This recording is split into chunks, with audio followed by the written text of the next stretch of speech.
Hi, how's everybody doing today? This is Sean. I'm back with another video, and a few videos back, we took one of those GMA cards and we cracked it open, and it was the Patrick Mahomes rookie card. I got a few of these things. Let me find it. It's an illusion. Okay, oh here it is. Okay, we cracked this open, and on the back here you'll see that it is a GMA 10. I had a video of me cracking it open. Okay, and they're saying it's a 10, and everything looks straight on it. It's in a one touch, and the topic for today is we're gonna do two things at one time. We're gonna send this card in to PSA on Express. It's gonna be a 2-day Express. Okay, so I will get this card back graded in like 2 days, 2 or 3 days. That's what they say. When they receive it, they'll grade it, they'll send it back to us. Now, that being said, my friends, what's going on with PSA is very simple, and I've been saying this for decades. They've been running a grift on people with these cards, getting things graded. There was no reprints like there's ever been in the history of collecting. I am 49 years old.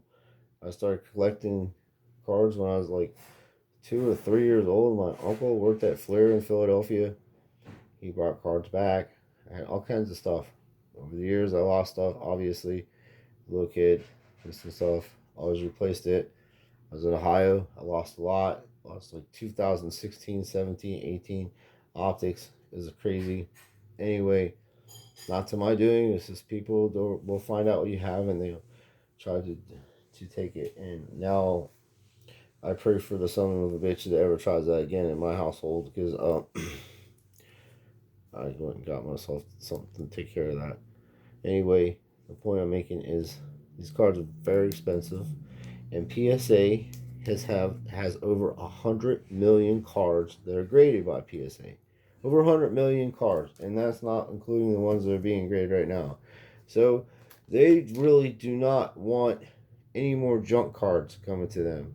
And what I mean by junk cards, and I mean cards that are not less than this. They're looking for 5,000, 10,000, 20,000 big high-end cards to come in. People to spend 200 to get it graded, have it back, in and out. They're not looking to do bulk anymore. So that being said, is I always have a box of my favorite cards that I'm going to send out to PSA, even though I don't like their system. I am not going to sit there and say this and that. They sell for the most money. It's the way it is.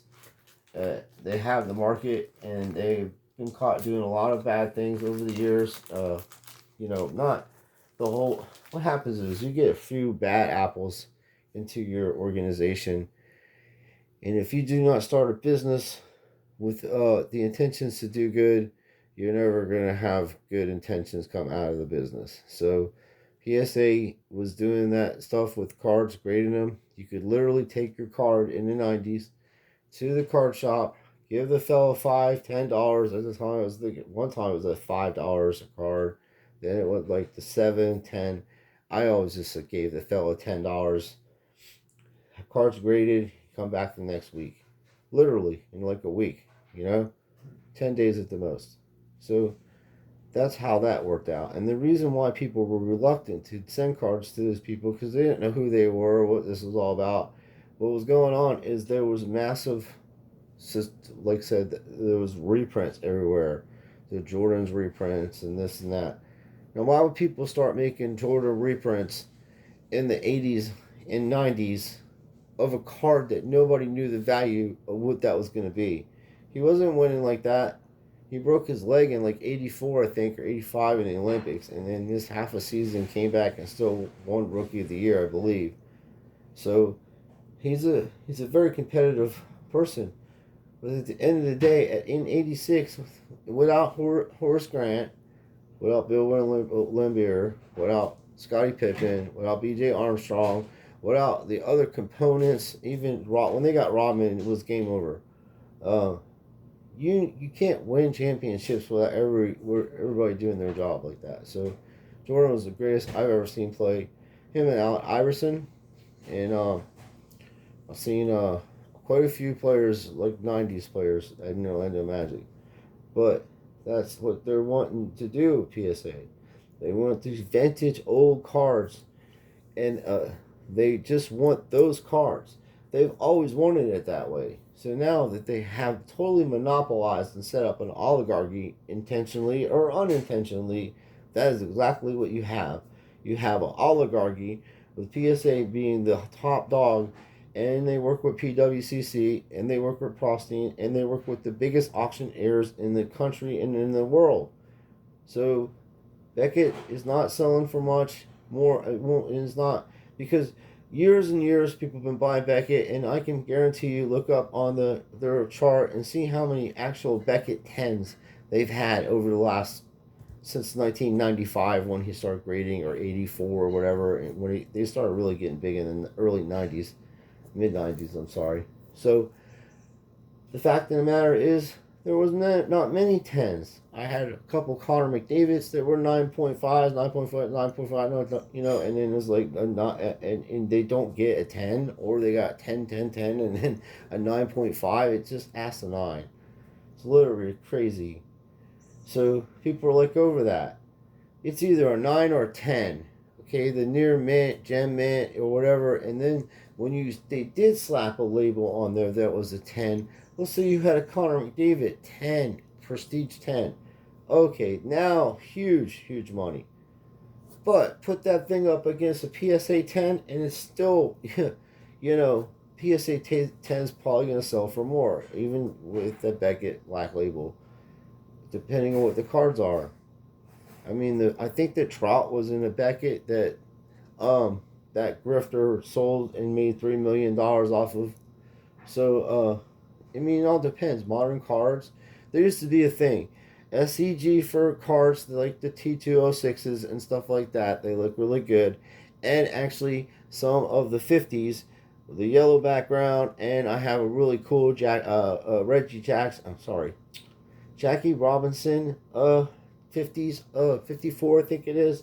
It's got a nice yellow background. They look awesome in the SCGs. And then in the 50s, you would go to PSA, you know, all the way up to like 80s, mid 80s, and then people started using Beckett to do modern cards.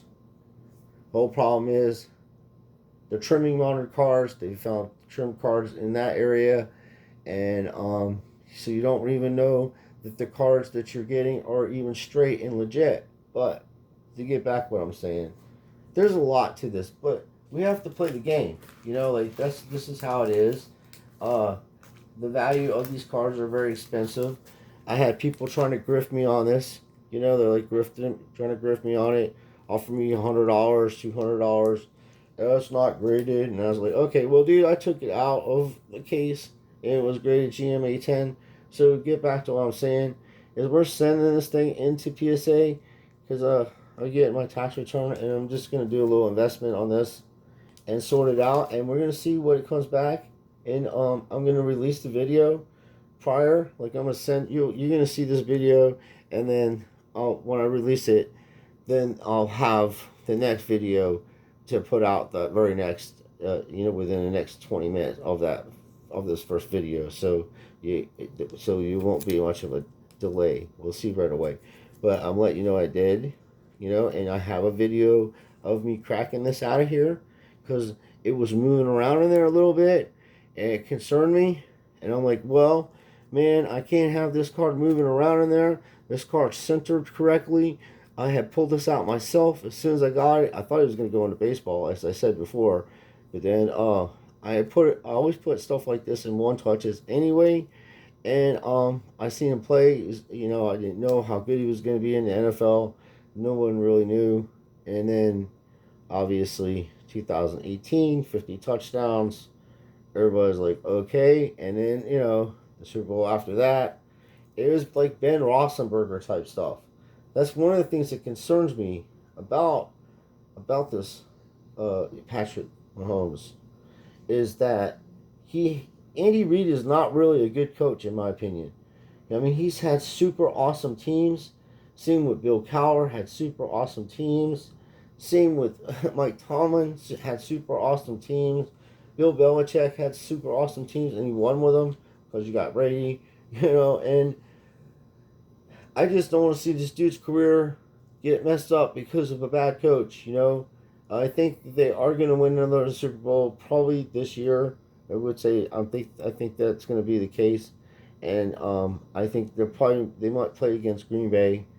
Green Bay has to get another receiver, and they're having issues on some of their like their tackle. Their tackles are horrible at times, and they just give up huge yards. And this is a prime example too. Patrick Mahomes' offensive line was so badly exposed in the Super Bowl. You could tell how badly it was exposed.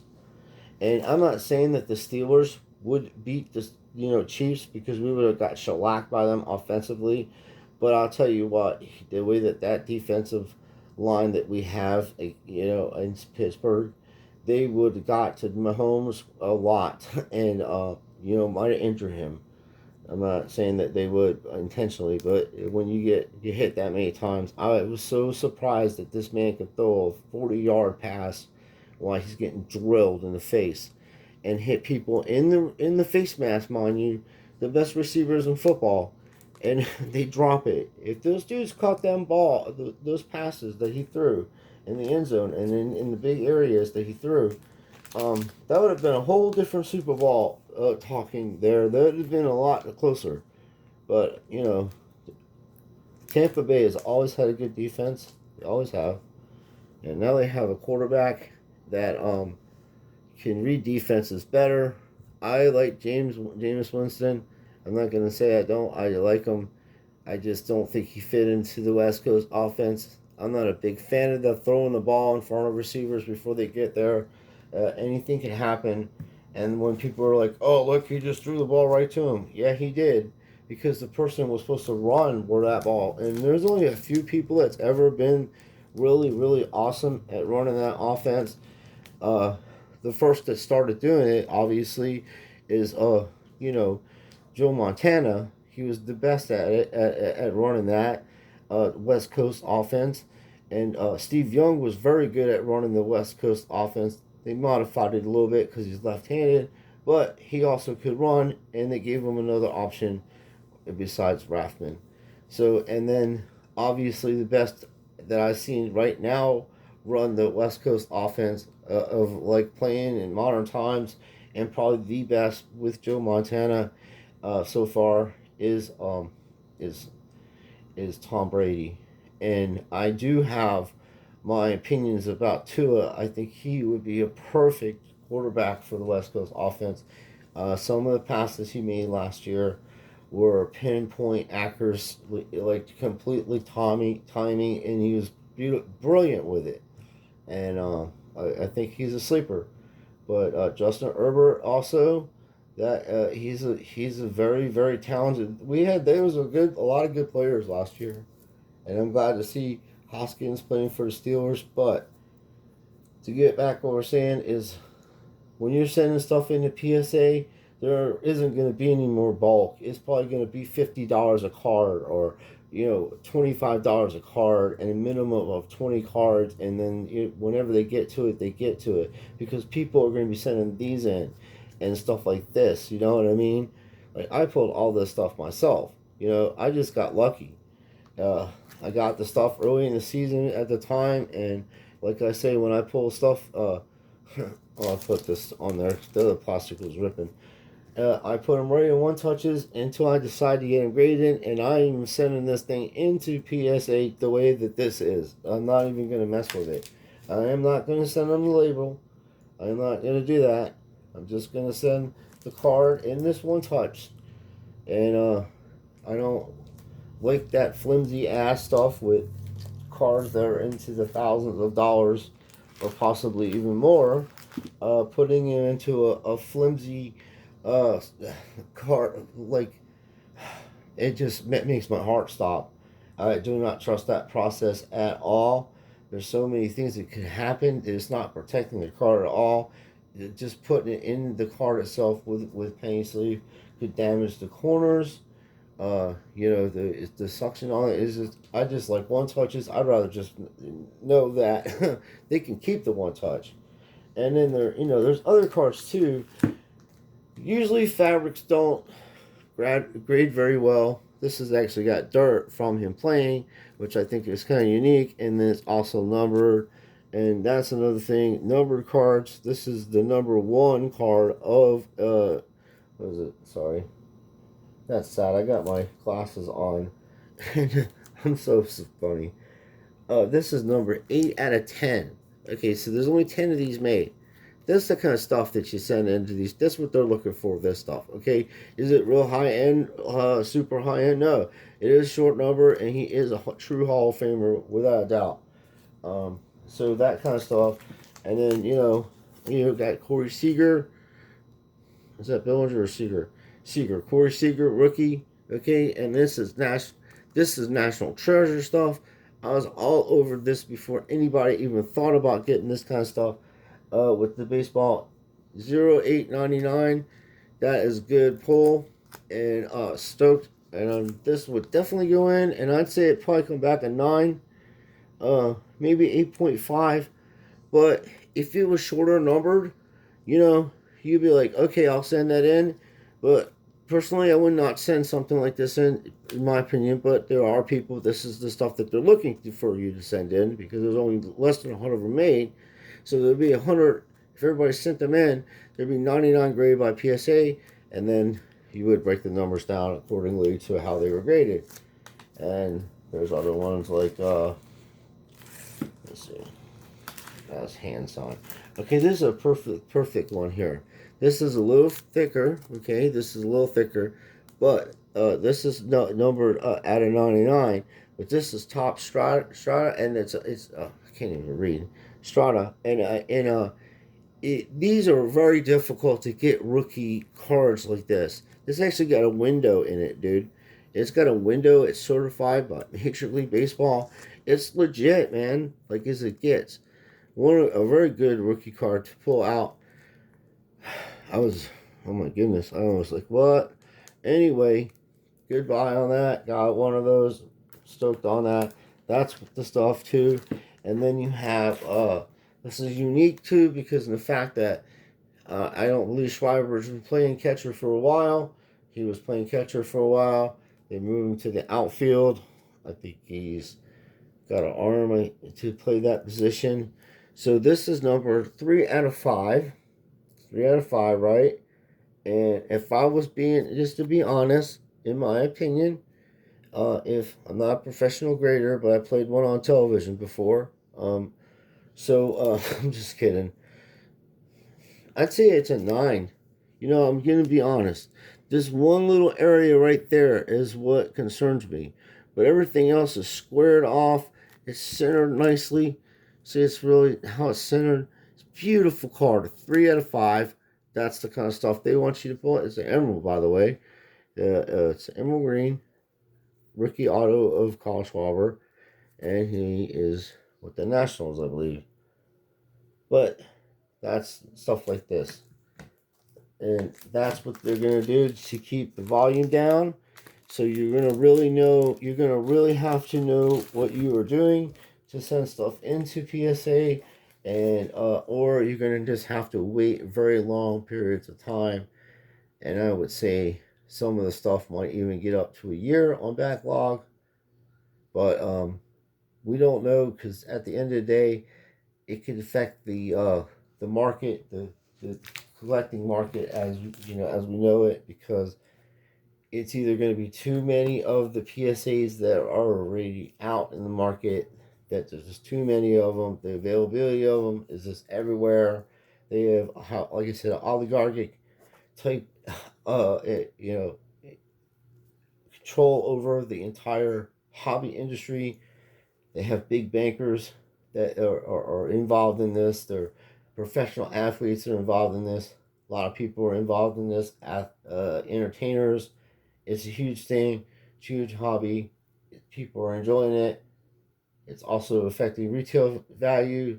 You get the retail pirates.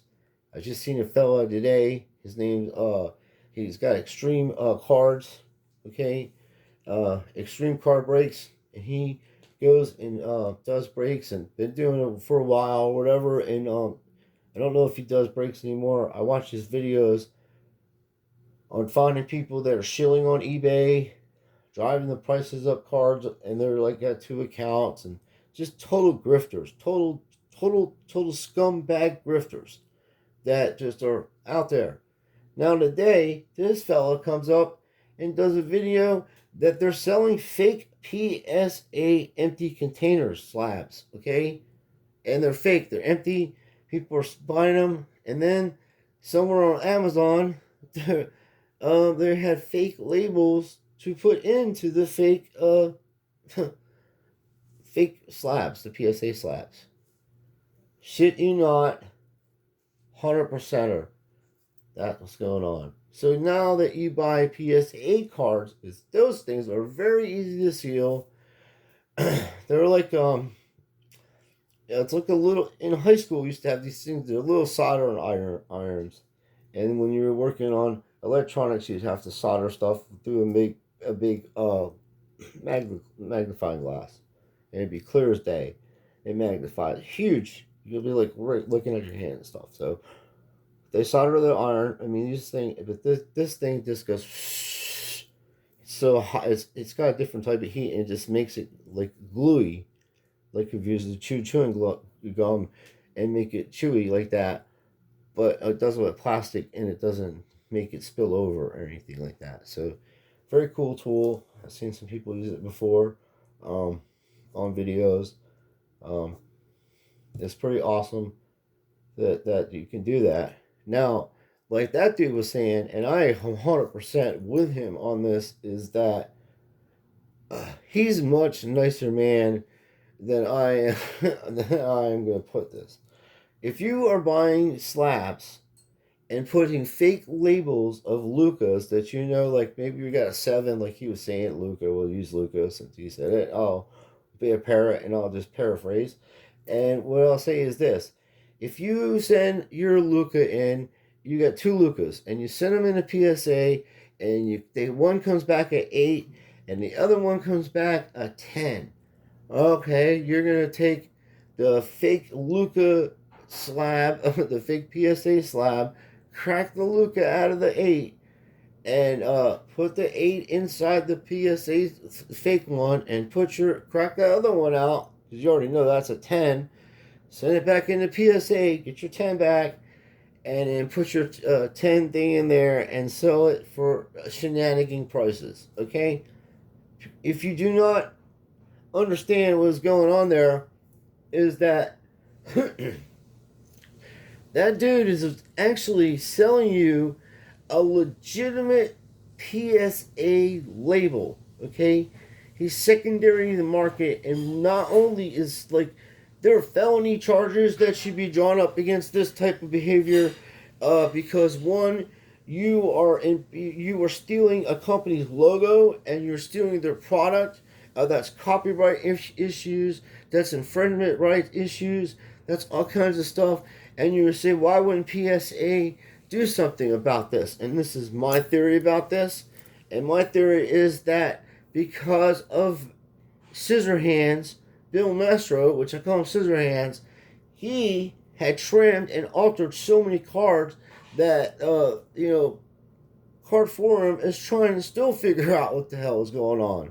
My man Vintage Collector has a whole series of the grifting that was going on with these altered cards, and that is his baby. This dude specializes in 60s and 50s and 40s baseball, and probably knows more about vintage baseball than half of us all put together. And he's very a humble man about it. And he caught the grifting that was going on with the PSA and exposed it to a limit that it could make a documentary out of it. You know what I mean? It was brilliant. Brilliant. Anyway, and I don't know him personally. I think he's cool, to articulate your thoughts in that manner and be able to use modern technology, like computers and such, to put your point across. But we're going to do this, okay? And then if this does come back a 10, which, I think it could be a 10. it looks damn good to me, you know. But you know, also I'm a biased person when it comes to this type of thing. If I was my card, I may not be as strict as I would like to be on it. I mean, in my heart, I'd like to be a 10. I don't see any Admiralties on the surfaces. I think it's, like I said, straight like that. The corners are straight. They're actually haven't been even cut because of the way the press is. I've seen a few of these cards. I got a couple of them out of this box, too, matter of fact. But they're perfectly square. They're not damaged, but they haven't been cut completely by the machine. This side doesn't show it. This side does a little bit. So, would I grade that a 9 or a 10? I don't know. I'd have to get an opinion on that because there's no Admiralty on it. I mean, it's like not damaged. It's just a little bit extra on the card, but it doesn't affect the beauty of the card. You see, now if it was on this side of the card, I would have an issue with that. And at first I thought it was off center, but it was perfectly centered actually, perfectly centered. So I got lucky with that.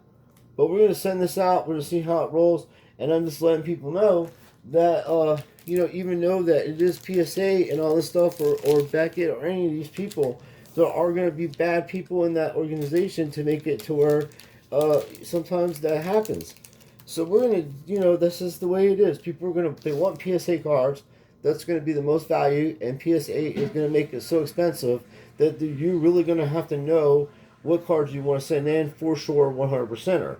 And then my friends are going to ask me, hey man, then what am I going to do about all the other cards that I'm doing? Oh, I saw something on my camera, sorry. What am I going to do with this mid-grade stuff? What you do is you get yourself no prisms, no refractors, nothing like that. No, like if you got Mitrop refractors and prisms and stuff like that, and short prints, those cards you would send in if they have $50 bulk or whatever, and you want PSA or however they're going to do it. But those cards will be very valuable in the future. You know, you get 9s, 10s on them or whatever because of the way that they're made. Those will be valuable in the future because, one, everybody's going to know how much it's going to cost for a PSA card, and you're not going to see any more $5, $10, $20 PSA cards. That's over with. People are going to buy them things up off the internet, and then the price of them are going to go up high no matter what player it is or whatever because it's PSA. Or it could be just the opposite. We don't know. So I don't know what to think about it. We're just going to see what happens, but we're going to have fun with this. And when, you know, if it does come back at 10, I will be like, okay, that's pretty straight on. Dude's fair, and so is PSA. But it's going to cost like $200 to do this. So I appreciate you guys watching everything. I did have a video of me and Ashley going down to the inlet today to look at the lighthouse. So I'll post that later. Or you'll probably see it before this video. I'm sorry. I'll just let you know. And then I have some other stuff from eBay that I got. So I'm going to show you when I put it in my binder. And I think you guys will enjoy that. So thank you for watching. I know this is a little bit long video, but I want you to understand that Beckett is not going to hold value. It just doesn't compare to PSA. SGC, like I said, I would use them for older vintage cars, the 50s, but they're all going to go up. And then GMA I would use for like the lower end cars or whatever you want to send. You know, I'm not putting it anywhere, but I would do bulk with them, and that way you can actually go and then send some of your collection, because this is my PC and then I collect this, and this is what I'll be sending in, and I'll show you each card. And I don't expect a lot of them to come back the way they are. Like 10s and stuff. I mean, if they do that, sweet. Like this Austin Matthews, this auto I have on this tri-puck is you know, be a very tough grade.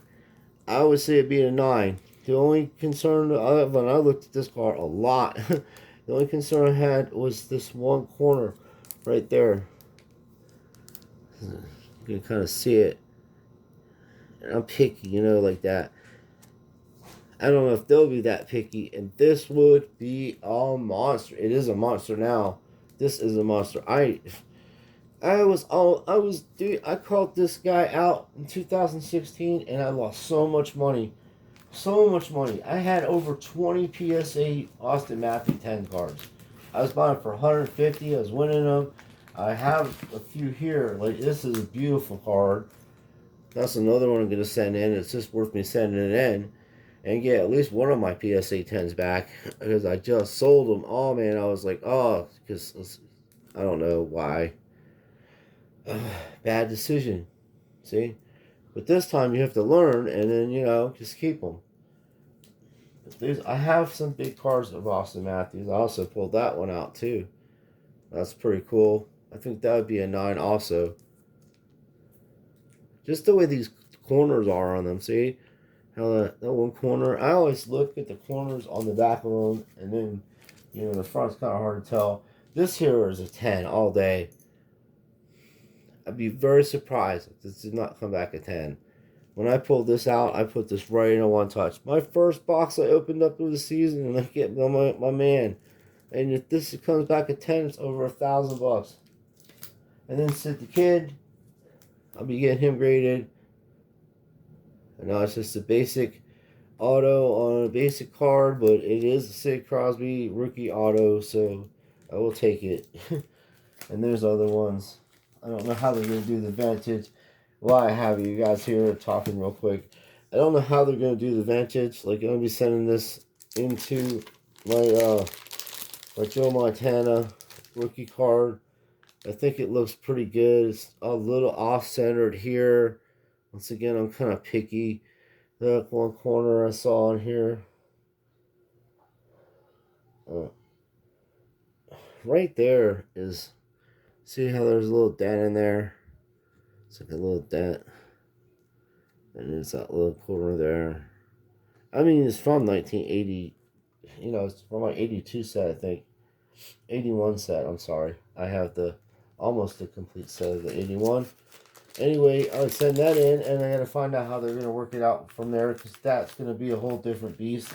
It's going to be like a pretty serious process to determine how they're going to do vintage from 80 to this and that or what have you. So once again, let's have fun with this, and I'll make the video when it comes back, and please let it be a 10. Please, please, please.